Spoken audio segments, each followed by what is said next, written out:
நம்முடைய போற்றுதலுக்கும் பாராட்டுதலுக்கும் உரிய மாண்பமை உச்சநீதிமன்ற நீதியரசர் அவர்கள் ஒரு தமிழறிஞரை போல பேசக்கூடியவர்கள். ஆற்றொழுக்கான அவர்களுடைய பேச்சுக்கு ஆயிரக்கணக்கானோர் அவர்களுடைய ரசிகர்களாக திகழக்கூடிய ஆற்றல் பெற்றவர்கள். அவர்கள் நீதித்துறையிலே மட்டுமல்ல, தமிழ்துறையிலேயும் ஆழங்கால் பட்டவர்கள் என்பதை அவர்களுடைய பல உரைகள் நமக்கு எடுத்து காட்டுகின்றன. அத்தகைய சிறப்புமிக்க மரியாதைக்குரிய மாண்பமை நீதியரசர் உச்சநீதிமன்ற நீதியரசர் ஐயா அவர்களை இப்பொழுது சிறப்புரை வழங்க பணிவோடு கேட்டுக்கொள்கிறோம்.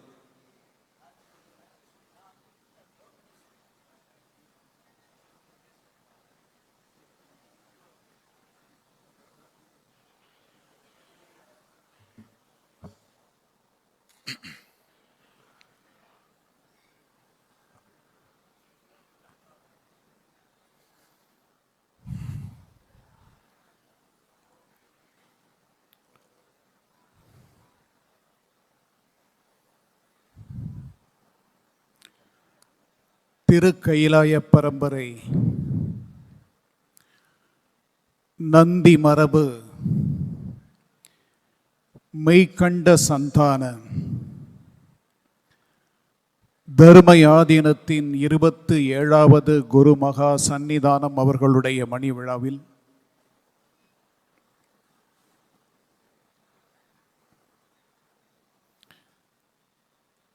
குருவே சிவன் என காட்டினான் நந்தி என்கிற வாசகத்தை உள்ளத்திலே இருத்தி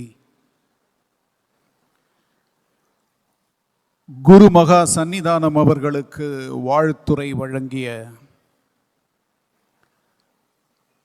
எம்பெருமான் முருகனின் மீது மாறாத காதல் கொண்ட பாலமுருகன் அடிமை சுவாமிகள் அவர்களோடும், திண்டுக்கல் சிவபுரம் ஆதீனத்தினுடைய திருநாவுக்கரசு தேசிக பரமாச்சாரிய சுவாமிகள் அவர்களோடும், காசிவாசி சபாபதி தம்பிரான் சாமிகள் அவர்களோடும், தலையங்கத்திலே தமிழையும் கலாச்சாரத்தையும் காக்கக்கூடிய தினமணி ஆசிரியர் வைத்தியநாதன் அவர்களோடும், 1965 தோன்றியது முதல் இன்று வரை குருமகா சந்நிதானம் அவர்களினுடைய வாழ்க்கையின் ஒவ்வொரு அடியையும் தனது நவமணி மாலையால் தொகுத்த கரு நாகராசன் அவர்களோடும், இந்த விழாவிலே நீதித்துறை சார்ந்த நீதிபதிகள், உயர்நீதிமன்றத்தின் மேனாள் நீதியரசர் சிவஞானம், அடியார் பெருமக்கள் ஆகிய உங்கள் அனைவரோடும் கலந்து கொள்வதில் ஆகப் பெரும் மகிழ்ச்சி. குருமகா சந்நிதானம் அவர்களின் திருவடிகளுக்கு என்னுடைய வணக்கம். உலகத்தின் இயக்கத்தை நடத்தக்கூடியவன் எம்பெருமான்.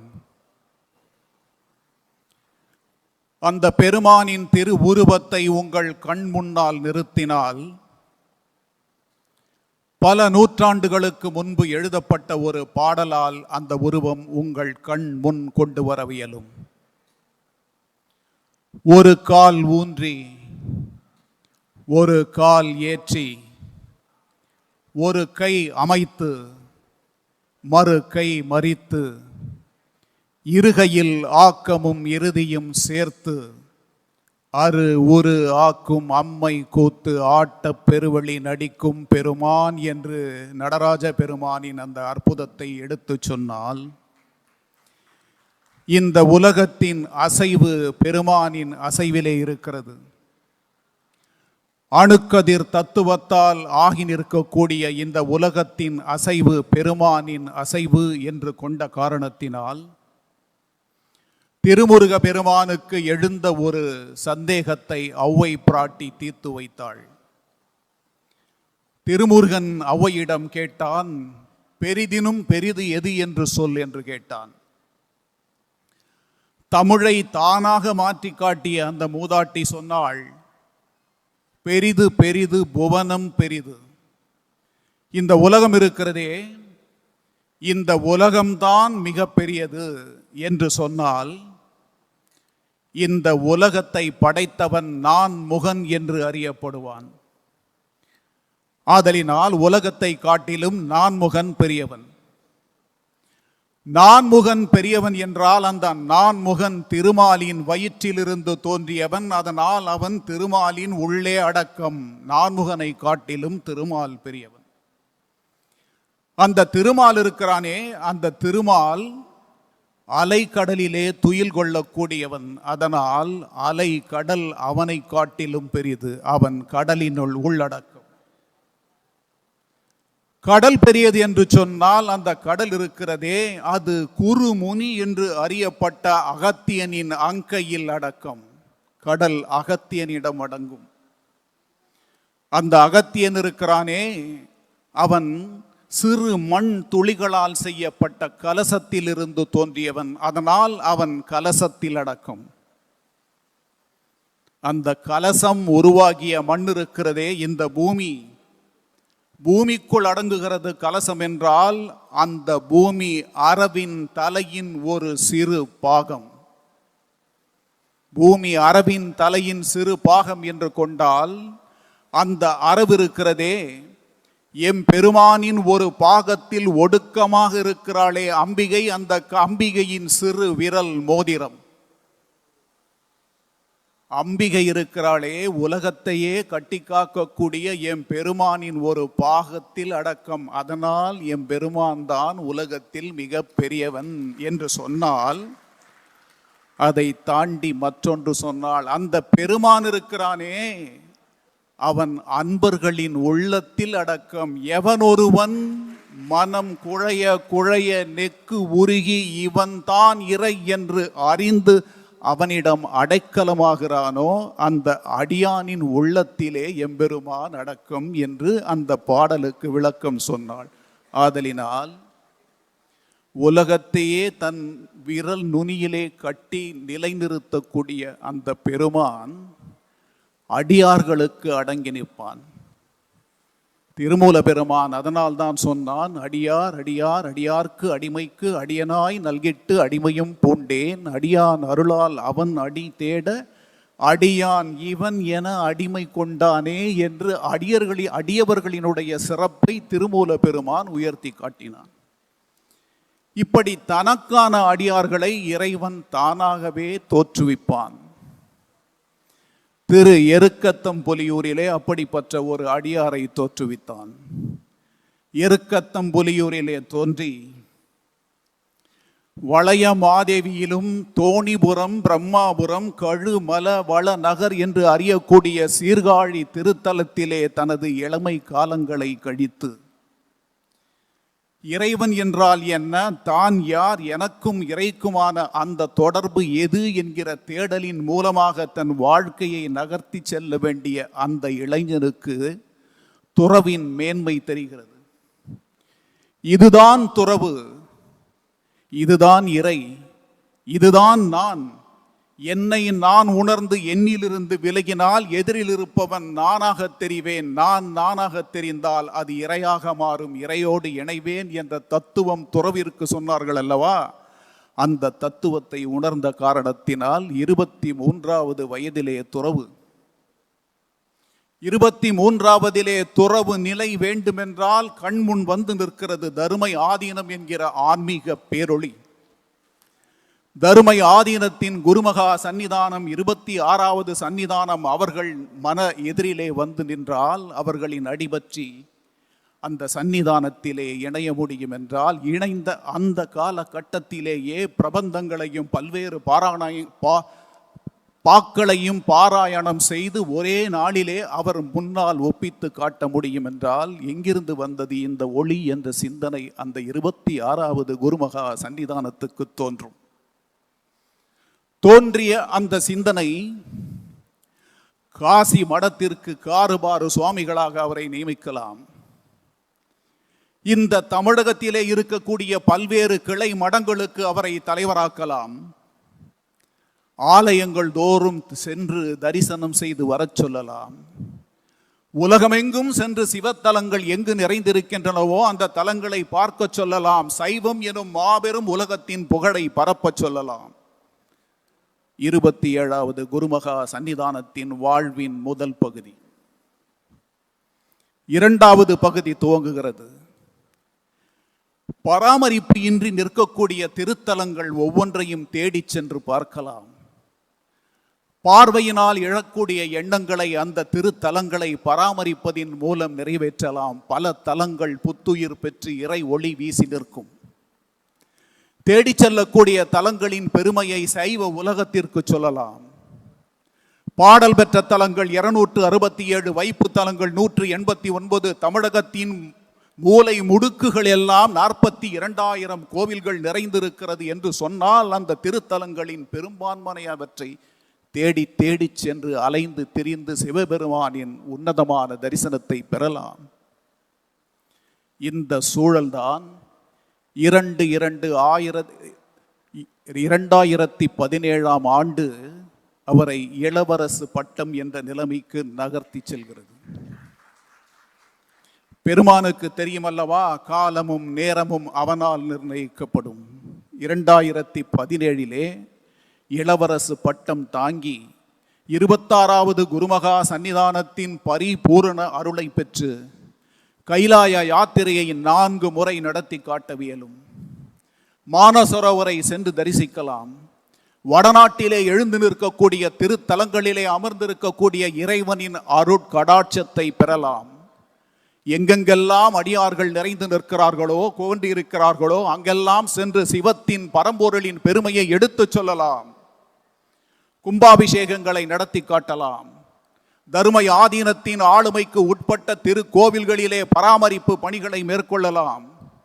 இறைவன் வசிக்கக்கூடிய, தியாபிக்கக்கூடிய, நிலைத்து நிற்கக்கூடிய இடங்களிலே எழுந்து நிற்கக்கூடிய அந்த அற்புதமான அதிர்வுகளை பாதுகாக்கலாம். கோவில்களுக்கு தேவையான அடிப்படை வசதிகள் அனைத்தையும் செய்யலாம். உள்ளே வீற்றிருக்கக்கூடிய பெருமானின் திரு விக்கிரகங்களுக்கு தேவையான நகைகளை பூட்டலாம். வெள்ளி பாத்திரங்களை கொண்டு சேர்க்கலாம். ஓட வேண்டிய ரதங்களை ஓட வைக்கலாம். 2வது வாழ்வின் பகுதியினுடைய கணங்கள் அப்படி நகர்கிறது என்று சொன்னால் 2019 பரிபூரணமாகிவிட்ட 26 குரு மகா சன்னிதானம் அவர்களினுடைய அருள் ஆசியோடு 13/12/2019 அன்று 27வது குரு மகா சன்னிதானமாக மாறி இந்த ஆன்மீக உலகத்தை கை கொள்ளலாம். இது 3வது பகுதி. 3வது பகுதி வேறு விதத்திலே நகரும். 7000த்திற்கும் அதிகப்பட்ட கோவில்களின் பராமரிப்பு பணிகளை கையில் எடுக்கலாம்.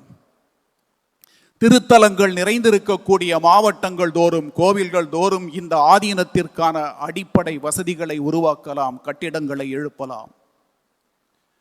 ஆதீனங்கள் சார்ந்த விஷயங்களிலிருந்து சற்று மாறி சமயத்தை நோக்கினால் இந்த சமயம் சார்ந்த விஷயங்களாக எவையெல்லாம் முக்கியத்துவம் வாய்ந்தவையாக நின்று நிலவுகிறதோ அவற்றையெல்லாம் கையில் எடுக்கலாம். நாளொன்றுக்கு ஒரு புத்தகத்தை, ஒரு நூலை வெளியிட்டு இந்த சமயத்தினுடைய பெருமையை உலகுக்கு பறைசாற்றலாம். ஓதுவா மூர்த்திகளினுடைய உன்னதமான தேவார பதிகங்களை காதிலே மனதிலே வாங்கி அவர்களை கலாநிதிகளாக மாற்றலாம். பொற்கிழி வழங்கலாம், பதக்கங்கள் வழங்கலாம். தேவாரங்கள் ஒலிக்க வேண்டும் என்று மாமன்னன் ராசராசன் எப்படி நினைத்தானோ அந்த சிந்தனையை தன் உள்ளத்திலே வாங்கி தேவார பாடசாலைகளை எழுந்து நிற்கச் செய்யலாம். 3 வயது குழந்தை இவன்தான் தோணியப்பன் என்று காட்டினானே, தோடுடைய செவியன் விடையேறியோர் தூவெண்மதி சூடி காடுடைய சுடலை பொடி பூசியன் உள்ளம் கவர் கள்வன் என்று சொன்னானே, ஏடுடைய மலரான் உன்னை நான் பணிந்தேற்ற பீடுடைய என்றெல்லாம் சொல்லக்கூடிய பாடல்களை தந்த அந்த 3 பெரும் தமிழ் முதலிகள் பாடி வைத்த தேவார அற்புதங்களை கொண்டு வந்து உலகெங்கும் சேர்க்கலாம். புத்தகங்களாக மாற்றலாம். அடியார்கள் கையிலே அவற்றை தவழச் செய்யலாம். இது ஆன்மீக பணி. உலகத்தில் வாழக்கூடிய மனிதர்கள் எப்படிப்பட்டவர்கள் என்பதற்கு சங்க காலத்திலே ஒரு பாடல் உண்டு. சிறப்பில் சிதடும் உறுப்பில் பிண்டமும் கூனும் குருடும் மூவும் செவிடும் மாவும் மருளும் உளப்பட வாழ்தற்கு என்பேரெச்சம் என்றிவையெல்லாம் முன்னம் அறிந்தோர் கூறினர். அதனால் அறமும் பொருளும் இன்பமும் மூன்றும் ஆற்றும் பெரும நின் செல்வம் ஆற்றாமை நின் போற்றாமையே என்று ஒரு புலவன் பாடினான். உலகத்தில் இருக்கக்கூடிய மனிதர்கள் ஒரே மாதிரி எவரும் இருப்பதில்லை. அவர்களிலே சிலர் குறையுடையவர்களாக இருக்கலாம், கண் தெரியாதவர்களாக இருக்கலாம், காது கேட்காதவர்களாக இருக்கலாம், பேச முடியாமல் போகலாம், நடக்க முடியாது போகலாம், கைகள் இல்லாமல் இருக்கலாம், உருவத்தில் குறையுடையவர்களாக அவர்கள் இருந்து பார்க்கலாம். அப்படிப்பட்ட மனிதர்களே ஆயினும் நிலை பெற முடியாத செல்வத்தை, வாழ்வை நினைக்காமல் உன்னிடம் இருக்கக்கூடிய அனைத்தையும் அனைவருக்கும் கொண்டு சேர்க்கக்கூடிய வாழ்க்கையை என்று நீ வாழ்கிறாயோ மன்னனே, அன்றுதான் நீ மன்னன் என்று சொன்னான் ஒரு புலவன் சங்க காலத்திலே. அந்த புலவன் சொன்னதை உள்வாங்கினார் குருமகா சன்னிதானம். எங்கெங்கெல்லாம் பசித்திருக்கிறார்களோ இறந்தும் உயிர் வாழ்தல் வேண்டின் பறந்து கெடுகை உலகியற்றியான் என்று சொன்னான் வள்ளுவன். எவன் ஒருவன் பசியால் துடிக்கிறானோ பிச்சை எடுத்துத்தான் தன் வாழ்க்கையை அந்த நாளிலே கழிக்க வேண்டும் என்ற சூழல் வருகிறதோ, அப்படி ஒரு சூழல் உலகத்திலே நிலவுமாயின் உலகத்தை படைத்து விட்ட இறைவனே நீ ஒழிந்து போ என்று சொன்னான் வள்ளுவ பெருந்தகை. மனிதர்களை, மனதை நேசித்தவன், சுய சிந்தனையோடு தன் எதிரிலே இருக்கக்கூடிய உயிர் தன்னை சார்ந்தது என்று நினைக்க சொன்னானே, அந்த சிந்தனை 10 ரூபாய்க்கு உண்வதற்கு உணவு கிடைக்கக்கூடிய அற்புதத்தை நிகழ்த்தினான். வாழ்க்கையிலே பிறத்தலும் வாழ்தலும் வளர்தலும் இயல்பு. நோயற்ற வாழ்வு உடம்பார் அழியின் உயிரான் அழிவர் திறம்பட மெய்ஞானம் தேடவும் மாட்டார். உடம்பை வளர்த்தேன் உயிர் வளர்த்தேன் என்று சொன்ன உடம்பை வளர்க்கும் உபாயம் அறிந்து உடம்பை வளர்த்தேன் உயிர் வளர்த்தேன் என்று சொன்னார். அந்த உடம்பை வளர்க்கும் உபாயம் என்பது வெறும் மேல் உடலை வளர்ப்பது மட்டுமல்ல, உள்ளத்திலே உறைந்து கிடக்கக்கூடிய சிந்தனைகளின் போக்கை நேர்முகப்படுத்தி நல்வழிப்படுத்தி வாழ்க்கையை வாழப் பாருங்கள் என்று சொல்லி தந்தான். வெற்றுலகிலே வெற்றுடம்போடு இருக்கக்கூடிய இந்த சரீரத்தை பராமரிக்க வேண்டிய மருத்துவ பணியிலே அவர் சிந்தனை சென்றது. மருத்துவமனைகளை ஏற்படுத்தினார். தேவையான மருத்துவ வசதிகளை இயலாதாருக்கு கொண்டு சேர்க்கக்கூடிய அந்த பணி தொடர்கிறது. எத்தனையோ ஆயிரம் கல்யாண மண்டபங்களை கட்டலாம், அன்ன சத்திரங்களை நாட்டலாம், ஆங்கோர் ஏழைக்கு எழுத்தறிவித்து பார் என்றான் பாரதி. அன்ன சத்திரம் 1000, ஆலயம் 10000 ஆக யாவற்றிலும் சிறந்தது ஆங்கோர் ஏழைக்கு எழுத்தறிவித்தல். 27,000 மாணவர்களை பயிற்றுவிக்கக்கூடிய கல்வி பணி அடுத்ததாக செல்கிறது. கலைக்கல்லூரி இருக்கிறது, இசைக்கல்லூரி இருக்கிறது. தேவார பாடல்களை மனமம் படுத்திய தேவார இசையை உலகெங்கும் கொண்டு சேர்க்கக்கூடிய இசைக்கல்லூரியாக மாறி நிற்கிறது. அனைத்தையும் தன்னுடைய செயல்பாட்டில் கொண்டு வந்த 27வது குருமகா சன்னிதானம் அவர்கள் தொழில்துறையிலே தனக்கான முத்திரையை பதிக்கிறார். சிறு சிறு தொழில்கள் செய்யக்கூடியவர்களை அழைத்து அவர்களுக்கான வாய்ப்புகளை கொடுத்து அந்த தொழில்களின் மூலம் உங்களுக்கு தேவையானவற்றை உரிய விதத்திலே எந்த விதமான கலப்பும் இல்லாமல் கொண்டு சேர்க்க வேண்டும் என்ற அடுத்த பணி அவ்வாறு செல்கிறது. ஆலயங்கள், சமுதாயம், மருத்துவம், கல்வி அனைத்து துறைகளையும் தன்னகத்தே கொண்டு வைத்திருப்பதால் தான் உலகத்தையே கட்டி காக்கக்கூடிய பெருமான் அணுக்கதிர் தத்துவத்தால் ஆன அந்த உலகத்தின் அசைவை நிர்ணயம் செய்தான். உலகத்தின் அசைவு அணுக்கதிர் தத்துவத்தால் நிகழ்கிறது என்றால் அணுக்கதிர் தத்துவத்தினுடைய ஆட்சியை தன்னகத்தே கொண்டிருக்கக்கூடியவை கோள்கள். கோள்கள் இந்த உலகத்தை கட்டி காக்கும் என்றால் அந்த கோள்களின் ஆளுமைக்கு உட்பட்டவை 27 நட்சத்திரங்கள். 27 நட்சத்திரங்களும் ஒன்றாக சேரும் என்றால் 27வது குரு மகா குருமணி சன்னிதானம். அப்படிப்பட்ட ஆன்மீகத்தை உலகுக்கு எடுத்து சென்று சேர்க்க வேண்டும் என்கிற சிந்தனையோடு சமுதாயத்தினுடைய நன்மையை உள்ளத்திலே இருத்தி வாழுகின்ற வாழ்க்கையை இந்த விதத்தில் தான் வாழ வேண்டும் என்று சொல்லி அறத்தோடு பொருள் ஈட்டினால் இன்பம், இன்பம் கிட்டுமே ஆயின் வீடு பேறு, வீடு பேறு இறையோடு உங்களை இணைக்கும் என்று சொல்லித்தரும் அற்புதத்தை நிகழ்த்தி காட்டக்கூடிய குருமகா சன்னிதானம் அவர்களுடைய மணி விழாவிலே கலந்து கொண்டு உங்கள் அனைவரோடும் அவருடைய ஆசிகளை பெறுவதில் பெருமகிழ்ச்சி கொள்கிறேன். இந்த வாய்ப்பிற்கு நன்றி, வணக்கம்.